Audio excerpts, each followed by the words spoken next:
హైదరాబాద్లో వెండి ధరలు అమాంతం పెరిగాయి. 10 గ్రాముల ధర దాదాపు 2,900 రూపాయలకు చేరింది. అంతర్జాతీయ మార్కెట్లో భారీ పెరుగుదల, భౌగోళిక రాజకీయ ఉద్రిక్తతలు తగ్గడం, ఏఐ, క్లీన్ ఎనర్జీ డిమాండ్, భారీ లాభాల స్వీకరణ, బలమైన డాలర్ వంటి కారణాలతో ధరల్లో భారీ హెచ్చుతగ్గులు చోటు చేసుకుంటున్నాయి. ఇది అస్థిరతకు దారితీసింది. బంగారం, వెండి ధరలు గత కొద్ది రోజులుగా భారీగా పెరుగుతూ వస్తున్నాయి. ఊహించినంత స్థాయిలో పెరుగుతూ సామాన్యులకు షాకిస్తున్నాయి. పండుగల సీజన్ కావడంతో పసిడికి డిమాండ్ పెరిగింది. రానున్న రోజుల్లో సంక్రాంతి ఉండడంతో బంగారం ధరలు పెరిగే అవకాశం ఉందని వ్యాపార వర్గాలు అంచనా వేస్తున్నాయి.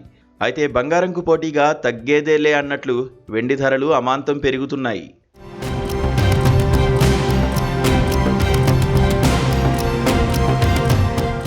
20 రోజుల క్రితం 2 లక్షల రూపాయలు పలికిన కిలో వెండి ఇప్పుడు 2.45 లక్షల రూపాయలకు చేరుకుంది. త్వరలోనే 2.5 లక్షలకు చేరుకోనుంది. మొన్న ఒక్కరోజే కేజీ వెండి ధర 10,000 రూపాయలు పెరిగింది.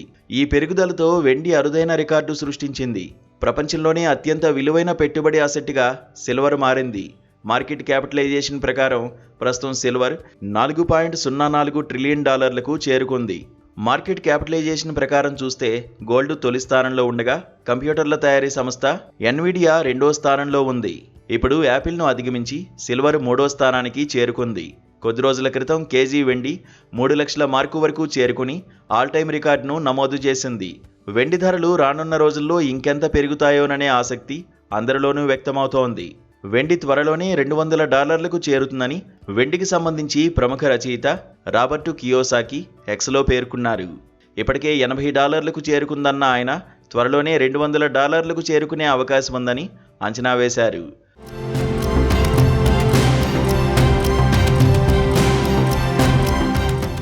బంగారం, వెండి అసలైన ఆస్తులని కియోసాకి ఇప్పటికే పలుమార్లు చెప్పుకొచ్చారు. వాటిపై పెట్టుబడులు పెడితే మంచి రాబడి వస్తుందని కూడా సూచించారు. తాను కూడా వాటిపై ఇన్వెస్ట్మెంట్స్ భారీగా చేస్తున్నట్లు గతంలో తెలిపారు. ఇప్పుడు వెండి ధరలు అమాంతం రికార్డు స్థాయిలో పెరుగుతున్న క్రమంలో కియోసాకి మరోసారి స్పందించడం గమనార్హం. ప్రస్తుతం తెలుగు రాష్ట్రాల్లో కేజీ వెండి 2.81 లక్షల రూపాయల దగ్గర కొనసాగుతోంది. ఇక ఢిల్లీ, ముంబైలో మాత్రం 2.58 లక్షల రూపాయల దగ్గర ఉంది. ఈ రోజు ట్రేడింగ్లో ఏకంగా 21,000 రూపాయల వరకు పడిపోగా రేపటి నుంచి తగ్గిన ధరలు అమల్లోకి రానున్నాయి. అటు బంగారం ధరలు 1,40,000 రూపాయల వద్ద కొనసాగుతున్నాయి.